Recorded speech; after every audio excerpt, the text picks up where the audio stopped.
They called them savages, monsters from the frozen north, a tide of fury and steel against the polished armor of the southern kingdoms.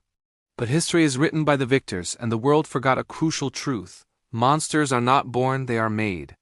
They are forged in the crucible of oppression, hammered into shape by injustice, and sharpened on the stone of betrayal.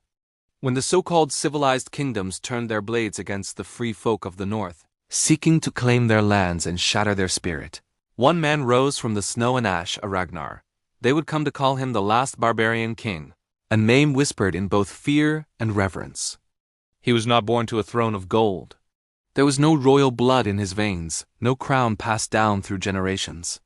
His kingdom was the unforgiving wilderness, his crown a helm of iron and leather. He was forged by war, tempered by pain. Every scar that marked his skin was a testament, a story of a fallen brother, a lost sister, a promise made in blood to never kneel.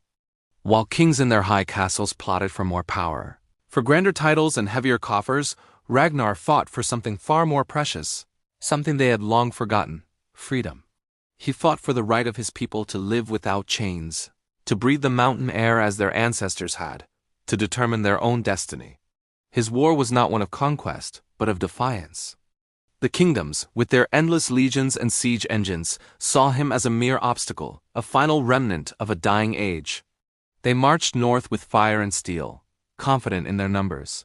They sent their armies, expecting to crush his rebellion under the weight of their empire. They came to burn his people from the world, to erase them from the pages of history. But when they brought the flames to his home, he did not run. He became the fire. Imagine the scene, a lone figure standing against a tide of thousands. The snow-covered plains stained with the blood of his kin. The air thick with the screams of battle and the clash of steel. Ragnar, with his ancestral axe in hand, a relic humming with the spirits of his forefathers, became a storm.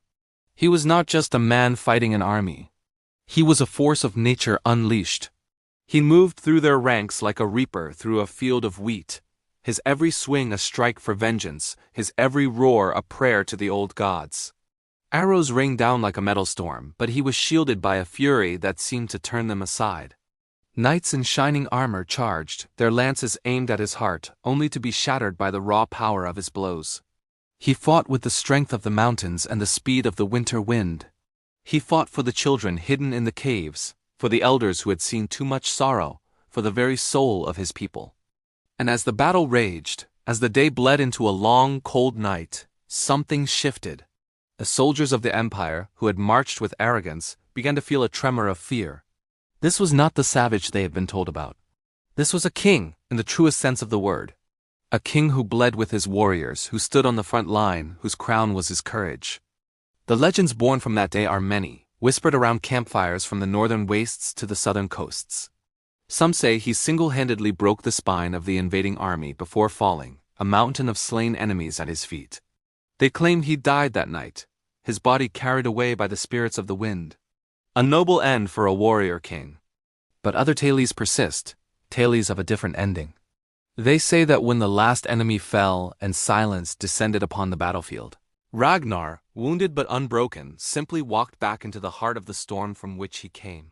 He vanished into the blizzards of the north, becoming one with the land he fought so fiercely to protect. These storytellers believe his spirit still rides the northern winds, a ghostly sentinel watching over the frozen peaks and silent forests. They say he is waiting for the day when his people might need him again. Waiting for the next warrior brave enough to rise, to pick up the mantle of defiance, and to remind the world that freedom is a fire that can never be truly extinguished. Legends never die. They sleep, they wait, and they inspire. The story of Ragnar, the last barbarian king, is a reminder that true royalty isn't about bloodlines or castles. It's about the courage to stand for what you believe in, even when you stand alone. Thank you for joining us on this journey into legend. If you love tales of heroes, myths, and epic battles, make sure to hit that like button and subscribe to our channel. We have many more stories to tell. Until next time, stay legendary,